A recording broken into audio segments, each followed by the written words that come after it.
Golden Radio Hour.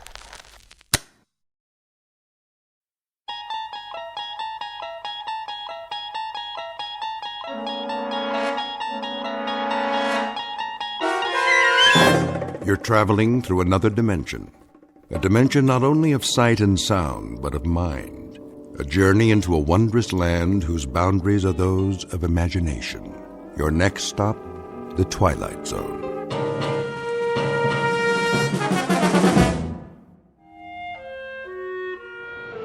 Transeast Flight 23, now ready for departure. Please show your boarding passes at the gate.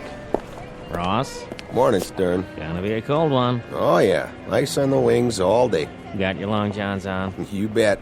I don't believe it. What? Where'd you get the fancy hat? Not this. The wife bought it for me. Fur line and everything. Pretty nice, eh? Keep your brain from freezing. Yeah, you wish you had one. Nah, I already got a brain. Very funny. Flight 107 now on approach, landing in approximately 10 minutes. Flight 107 arriving on schedule at Gate 2. Time to go to work. As soon as I get me some coffee. Stern, Yeah? you and Ross get out there. We're going, boss. On the airfield. Now. What's the big rush? Flight 107. What about it? On the radar. Repeat, will ya? You're breaking up. Lost radio contact. Pilot's not responding. Does he mean 107? Coming in by the seat of his pants. Get moving. On the dump. We roger that. Let's do it. Lost radio contact, huh? No sweat. Pilot knows the flight plan. Unless they're playing poker up there.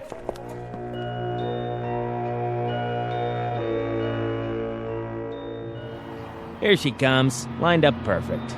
Wait a minute. That's not 107. It's gotta be. Yeah, but she looks different. Different how? Smaller, maybe. Yeah, right. Wipe your glasses. Get 23 off the runway. Keep it clear. Stern, walk her back to the gate. You got it. Uh-oh, there ain't time. 107's dropping fast. Well, get out there. Signal her in. My God, it's a prop plane. Is that a DC-3?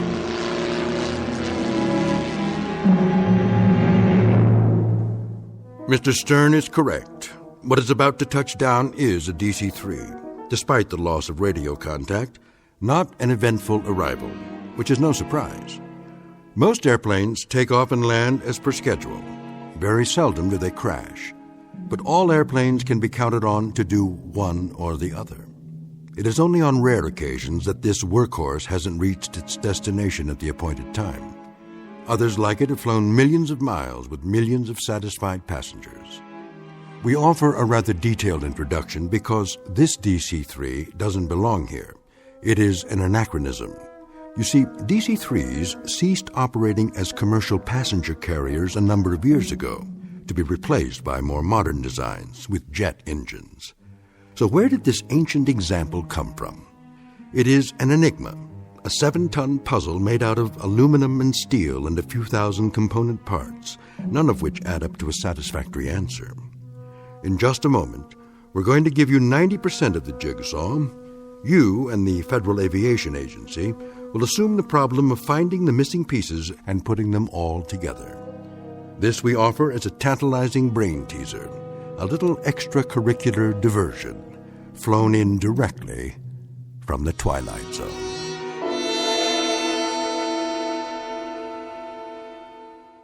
And now, The Twilight Zone and our story, The Arrival, starring Blair Underwood, with Stacy Keach as your narrator.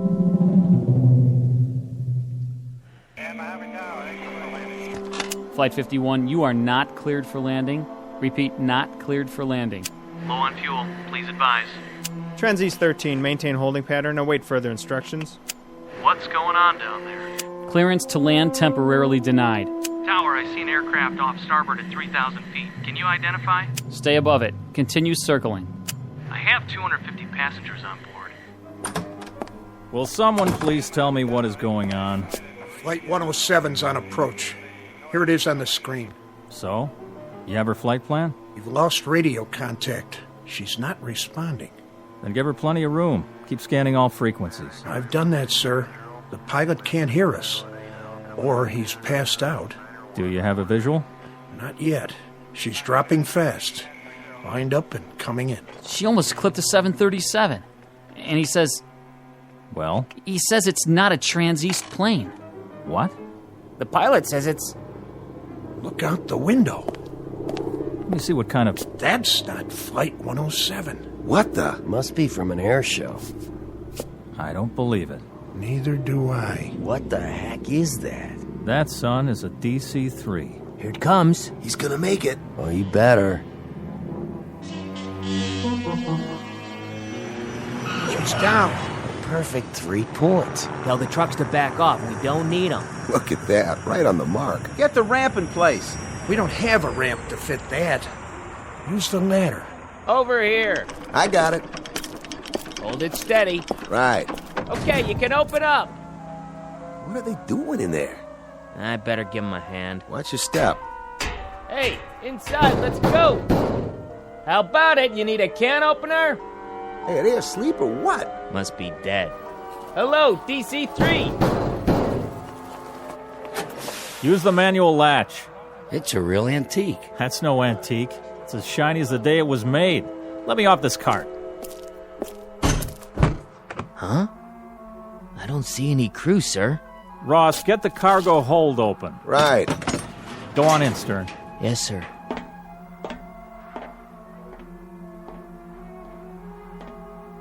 Well? Well, Mr. Cousins. Speak up. How many passengers do we have in this crate? None, sir. What are you saying? What do we have? That's just it, sir. We don't have anything. Hey, Cousins, you better come over here. What's the matter? There's no baggage in the hold. Not so much as a piece of paper. I'm calling Bankston. Somebody get the airport police. Whatever's going on. Stern, how are the crew? I couldn't say, sir. Talk sense, man. Nothing. No passengers. No pilot. No co-pilot. The entire plane is absolutely empty. Mr. Bingston, I'll take over. All right, gentlemen, will you knock it off, please? This is Mr. Sheckley from the Federal Aviation Agency. He'll continue the questioning. Is Malloy here yet? On his way, sir. Then we'll have to go ahead without him. The rest of you, do me a favor and just stick to the facts. It's all yours. Thank you, Mr. Bankston. First of all, I'd like to say that this is not a formal hearing. It's more the nature of a preliminary meeting. As your operations chief has noted, we're here to unearth as many facts as we can so that we'll know where we stand. And you can save us all a lot of time if you'd avoid any personal hypotheses you may have formed. That way we can keep the air clear and not clutter it up with 6 dozen theories. You see, theories happen to be my business. In 20-odd years with the FAA, I've got a pretty good record of putting together jigsaw puzzles. Maybe not all of them as off the wall as this one, but I'd lay my batting average on the line any day of the week. So don't worry. Whatever the answer is, I'll find it. Now, let's get down to business. Which one of you is, Cousins? Here, sir. You were in charge this morning? Yes, sir. And you were on duty when Flight 107 arrived? Flight 107? Out of Buffalo. That was the scheduled landing for that time, wasn't it? Yes, sir, but Flight 107's supposed to be an L-1011. Just answer the man's questions, Cousins. I'm trying, Mr. Bankston. Now, you were on duty? I was, yes. Anything you observed about the landing that was abnormal? No, sir. She did it by the book, as far as I could tell. Who signaled her in? Ross, over there. Mr. Ross? Yeah? Did you notice anything out of the ordinary? No, sir. She came in right on the button, followed my signal, stopped on the mark, and then shut off her engines. Did you see who was piloting? No, sir, I didn't. That is, I don't remember seeing them. Couldn't you see through the cockpit windows? Well, normally when I flag a plane in, my eye's on her mark and any other aircraft on either side. I don't remember actually looking into the windows at all. Not then, anyway. You weren't on the field alone, were you? No, sir. Mr. Stern was working with me. You concur, Mr. Stern, about the landing? Sure do. Nothing out of the ordinary that I could see. Thank you. Mr. Bingston, this the manifest? That looks like it. And is this the flight plan? Yes, it appears to be. Did the dispatcher from Buffalo get here? Yes, sir. Good. Good. You want to take a look at this? Yes, that's the flight plan. You saw the pilot sign this? I was at his elbow, sir, this morning at 11:12 a.m. The pilot was Captain William J. Slocum. That's right. And the co-pilot, John O'Brien. That was the first officer's name? Yes, sir. You knew both of them? Yes. Did you see them board the aircraft? Well, not exactly, sir. I saw them leave the dispatch office and head toward the field. But to the best of your knowledge, they were the crew of Flight 107 when it took off from Buffalo at 11:30 this morning? To the best of my knowledge, but it wasn't a DC-3, that's for sure. Slocum, O'Brien. They're good pilots, both of them. Sober, reliable, and... I'm not casting any stones, Mr. Bingston. It's just that the names seem familiar. I'm not sure from where. It'll come to me. Now, who was on duty in the control tower? That's me, sir. You had radio communication during the approach? Yes, sir. And then for the landing? She contacted us over the outer marker, and I gave her clearance. Now, the way I figure it... Just answer. Don't offer. Well, I was just going to say that when the aircraft checked in over Fulton... Was that a normal checkpoint? Yes, sir. And she checked in right on the money. But the transmission sounded a little funny. As a matter of fact, I remember asking for a repeat of position. I couldn't raise him, though. I see. And did you hear from him again? Over the next checkpoint, 20 minutes later... Fulton, you say? Fulton. Huh. Mr. Cousins, you were the first one at the door, right? No, sir. By the time I got there, Stern was pounding on it. There was no answer. And Ross had already opened the baggage compartment? I waited for Cousins. Then I opened her up and I told him that the ship didn't have any baggage. How about when she loaded up in Buffalo? What was she carrying then? You got a list there. I know what I've got. I'm asking you, what baggage was in the aircraft? When she took off, there were 21 pieces of luggage, 5 sacks of mail, 5 other crates of equipment. Mm-hmm. Yeah, that checks. Sorry I'm late. Malloy, glad you could make it. Well, I guess that'll do for now. If I have any more questions, I'll let you know. And I'll see some of you later when I examine the plane. Thank you for coming. All right, man, back to work. If you're off shift, make sure you can be reached. And don't talk to the press. Is that clear? Not a word. Who's this? I'd like you to meet Paul Malloy. He heads up our public relations. Public relations, huh? Well, I can't help but wonder. How much public and what kind of relations are you poor guys going to have after this one?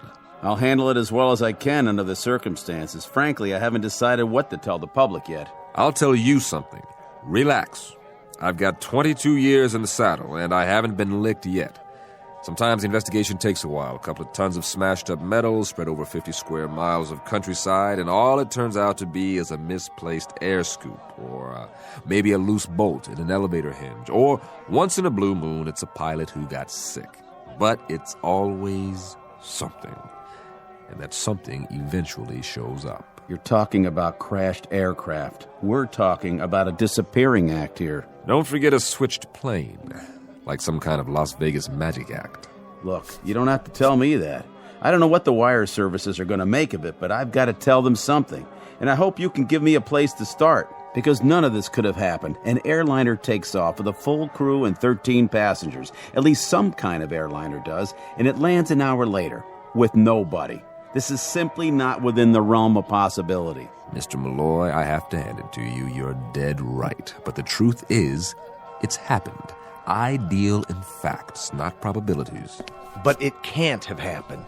First of all, an aircraft couldn't land that perfectly with nobody at the controls. Secondly, a plane load of people doesn't just disappear in midair. There has to be an explanation, a legitimate, valid, rational explanation. I couldn't agree more. And now, I think it's time we go over to the hangar. I'd like to have a look at this magic plane firsthand.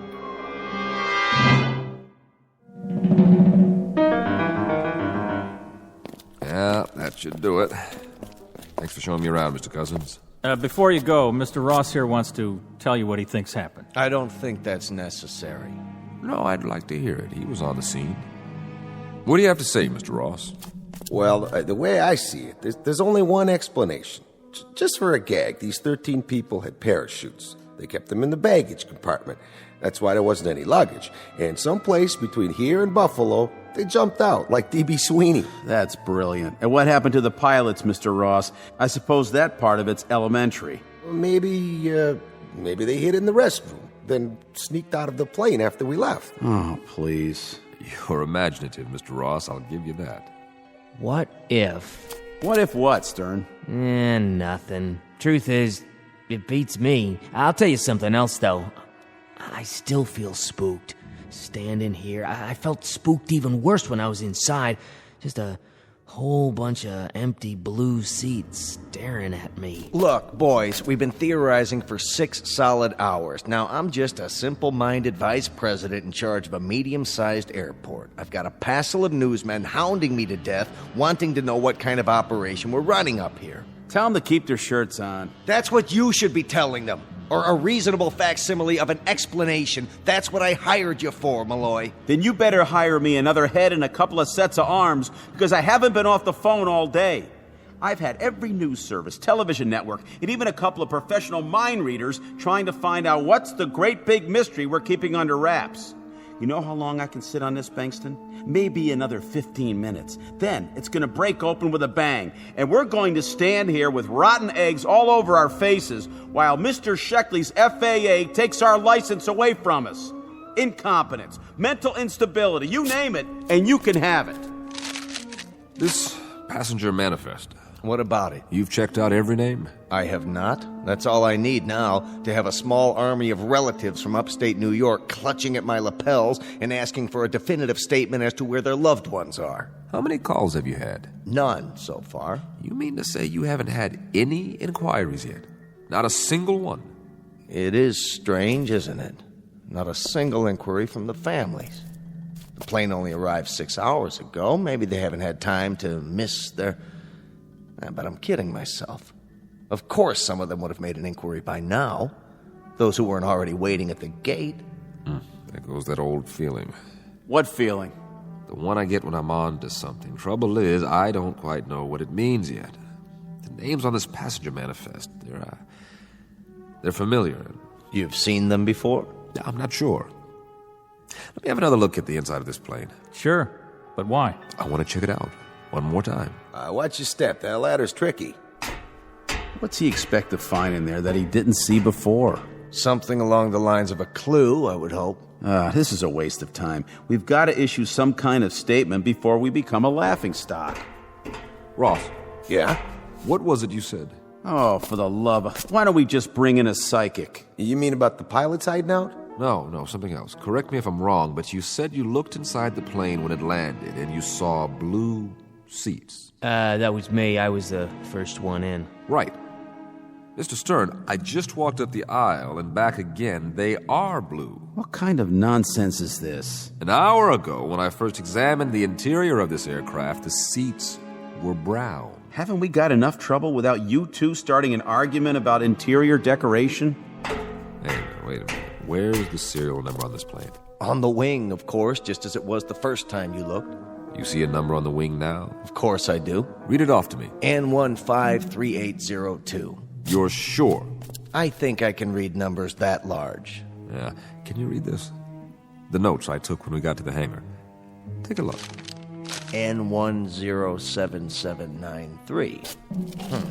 Now, you must have copied it wrong. Mr. Stern. Yeah? You see a number painted on the tail? Sure do. Read it off to me. What? I said read it off to me out loud. The numbers on the tail. If you say so. N664753. What's this all about? What did I write down on my clipboard? Mr. Malloy, verify, please. N107793, the same as Bankston said. I don't see what... Care to read it again? What are you trying to prove? That we're going off our rockers now? Seeing different numbers? That's always where the numbers are on a DC-3, the wing and the tail. When I started in this business, there were quite a few of them still flying. The first one was built in 1935, December 17th to be exact, the anniversary of the Wright brothers. There were hundreds made, and they kept flying for decades. I don't see what... A real workhorse, this plane. In the Second World War, more than 10,000 were ordered by the military. They called them C-47s. Eisenhower once said there were 4 inventions that won the war: the Jeep, the bazooka, the A-bomb, and the C-47. A few are still operating. It's a design you can trust, as solid as they come. All very enlightening, but if you don't mind, I have a press release to get out.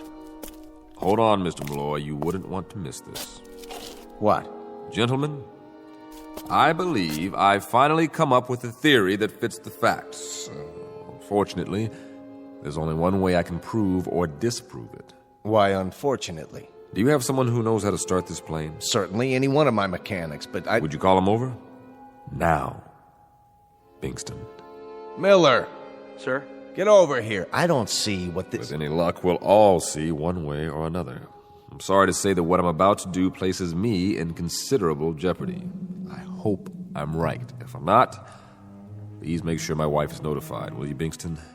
Mr. Miller. Yes? I want you to climb into the cockpit.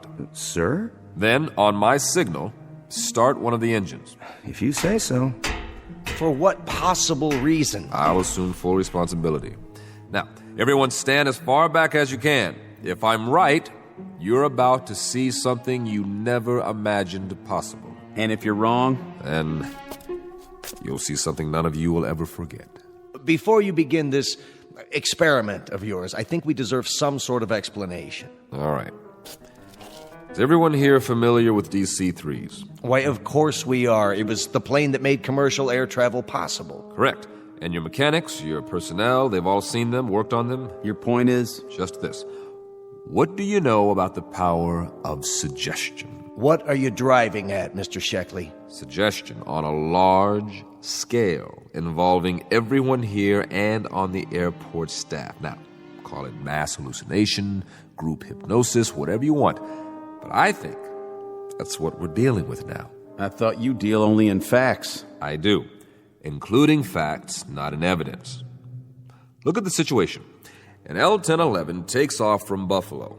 Somewhere along the flight path, the aircraft loses radio contact. Now, maybe it goes down in an out-of-the-way area. We don't know yet. But you were expecting it to land here. And at the appointed time, someone sees or thinks he sees a blip on the radar. And then, with everybody watching the sky, someone else thinks he spots a silver glint coming in. Only from his angle, it looks sort of like a DC-3. The next thing you know, he's spreading the word. There's your power of suggestion working full force. Bottom line is, everyone has a little hypnosis performed on him without even knowing it. Why, that's absurd. I'm looking at the plane right now. We're standing next to it. But are we? Consider the alternative. A modern passenger plane with jet engines changes somehow in mid-flight. And when it lands, it's transformed into an old prop plane. That's impossible, wouldn't you agree? And now, everyone's told us it landed, and that it's supposed to be inside this hangar. That's what everyone says. And every one of us has a picture in his mind of a DC-3 as he knows it. Only no two memories are identical. Hence, one of you says the seats are blue, another one says they're brown, and another one probably thinks they're red. I read off one number on the wing. 2 other guys see 2 others. Do you understand what I'm saying? If I'm right, then this particular aircraft doesn't exist. It really isn't here at all. Miller. Yeah? Fire up the starboard engine. Mr. Bingston. Go ahead. Mr. Sheckley seems to be in charge. Yes, sir.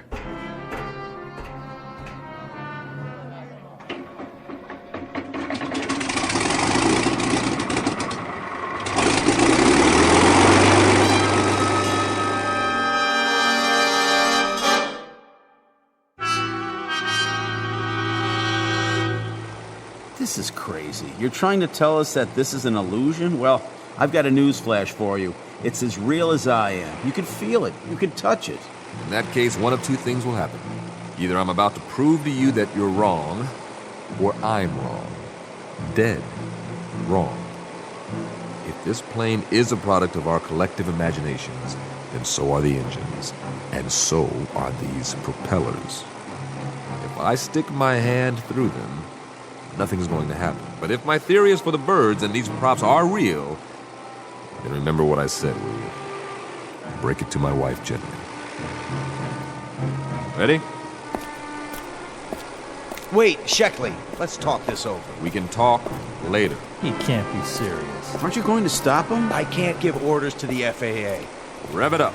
What's he gonna do? Put his hand in the propellers. Jiminy Christmas, is he nuts or what? Get those RPMs higher. Can't look. Good Lord. He's going to stick his entire arm into the... Now!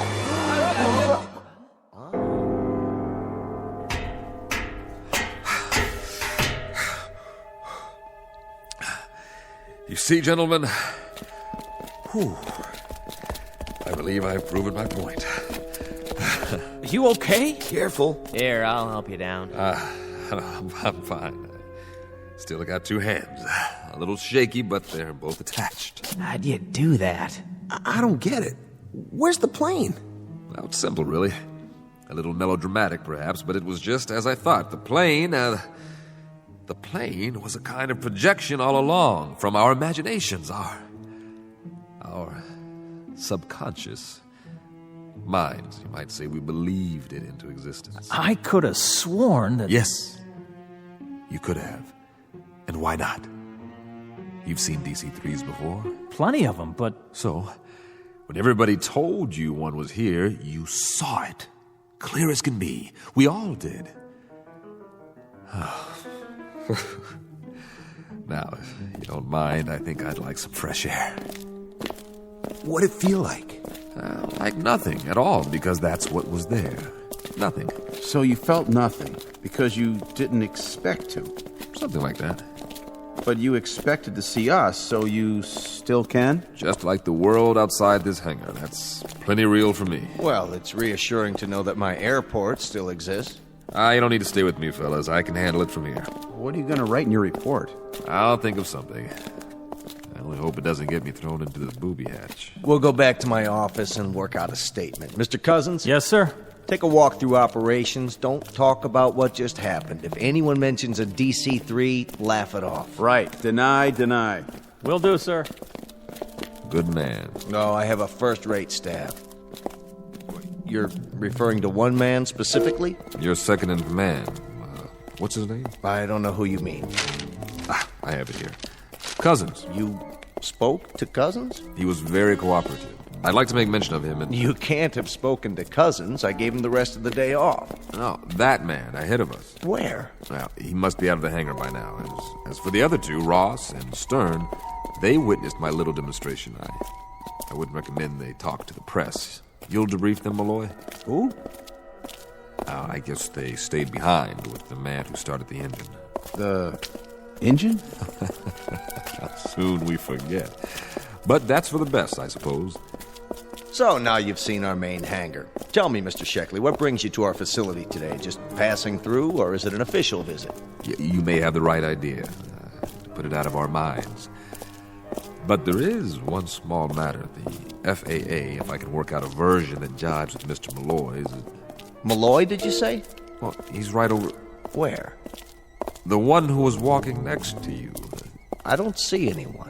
What is this? Some kind of disappearing act? Malloy from PR. I'm Sheckley. Got it? And you're... Bingston. Bingston, where are you?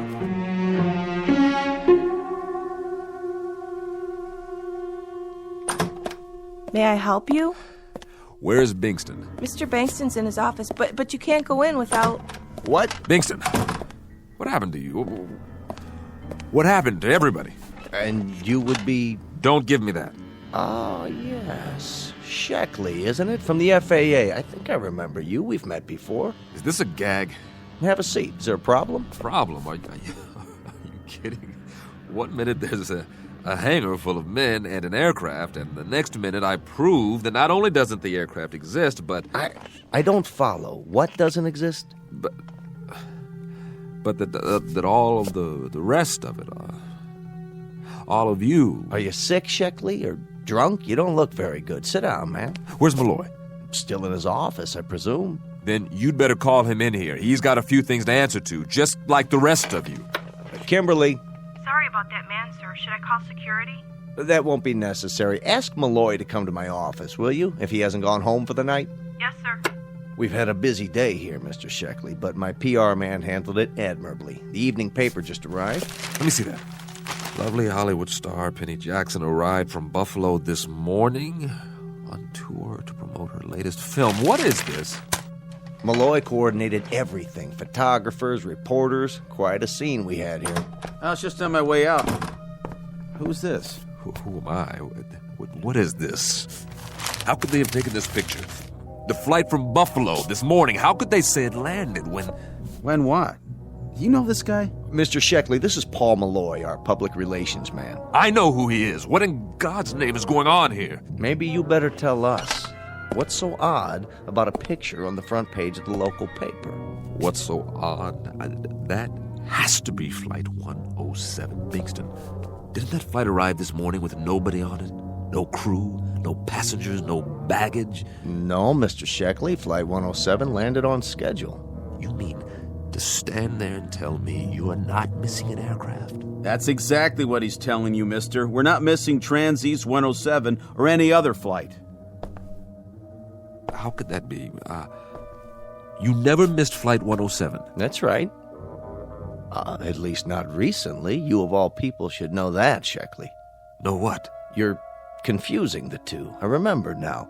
That's why you looked familiar to me when you walked in. You were the examiner on the other one. What other one? We've had one flight lost in some 20-odd years. Just one. Flight 107. Right. But, Mr. Sheckley, that must be 17, 18 years ago. Flight 107 out of Buffalo. Out of Buffalo. An old DC-3, but like I said, it was a long, long time ago. What's all this about? What happened to her? Lost in a fog and never found. We always figured she veered off course, ended up over the ocean, and went down. You never found her? Not a trace. And Mr. Sheckley here investigated the disappearance, but that's one case he's never been able to close. Nobody has. It just sits in the record books as lost, presumed crashed. For reasons unknown. And it's never stopped eating at you. It still is. So you came back here today looking for an explanation, any explanation, so you could finally put it to rest. I've never been licked on a case. Never. We've always found the cause. Mr. Sheckley, why don't you let someone drive you home? Never. We've always found the cause. Always, I tell you. Is he going to be all right? I honestly hope so. Flight 107, 13 people. Pilot William J. Slocum, co-pilot John O'Brien. I never forgot your names. What went wrong? I have to know. Where did you go down? Where are you? Where are you now? Where are you? Hey, Flight 107, why didn't you leave me a clue? Any clue at all? What? Are you out there somewhere? You gotta be. You gotta be.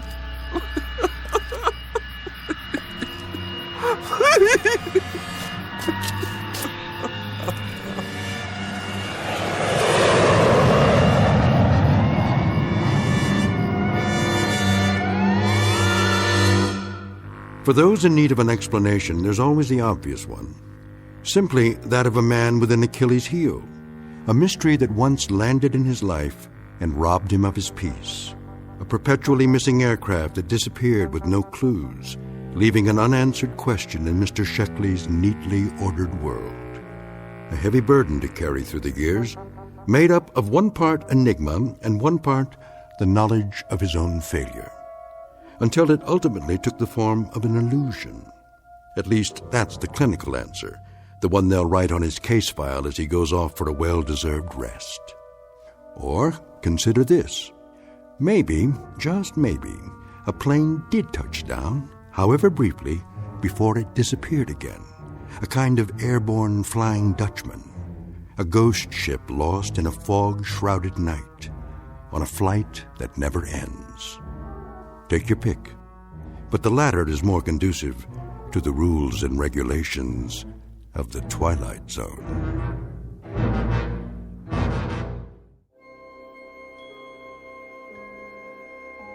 Hi, this is Carl Amari, producer of the Twilight Zone radio dramas. I'd like to take a moment to tell you about our official website at twilightzoneradio.com, where you'll get the latest news and information on these Twilight Zone radio dramas. Plus, at twilightzoneradio.com, you can digitally download 3 free episodes or any of our episodes for only $1.95 each. In this age of ever-changing technology, we've decided to make these episodes instantly available to you by making the Twilight Zone radio dramas a digital download-only series. This means that this series will no longer be offered on CD. The CD collections at our website are now being offered while supplies last at buy one, get one free. So be sure to get your favorites before they're sold out. Be sure to visit us often, and I'll see you in the zone.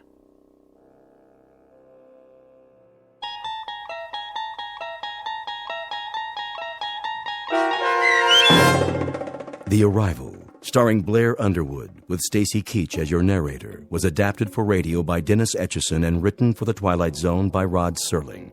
Heard in the cast were Christian Stolte, Craig Brawley, Jeff Lupetin, James Schneider, Derek Procell, Turk Muller, Kurt Nabig, Karen Olson, Carl Amari, Roger Wolski, and Vince Amari. To learn more about the Twilight Zone radio dramas and to obtain audio cassettes and CDs of these programs, visit our website at twilightzoneradio.com. The producers of The Twilight Zone wish to thank CBS Enterprises, Carol Serling, Dennis Etchison, Dick Brescia Associates, Claire Simon Casting, Terry Jennings, XM Satellite Radio, Sirius Satellite Radio, our sponsors, and our radio affiliates for helping make this series possible. This copyrighted radio series is produced and directed by Carl Amari for Falcon Picture Group. Doug James speaking. Thank you for listening. Please like and subscribe.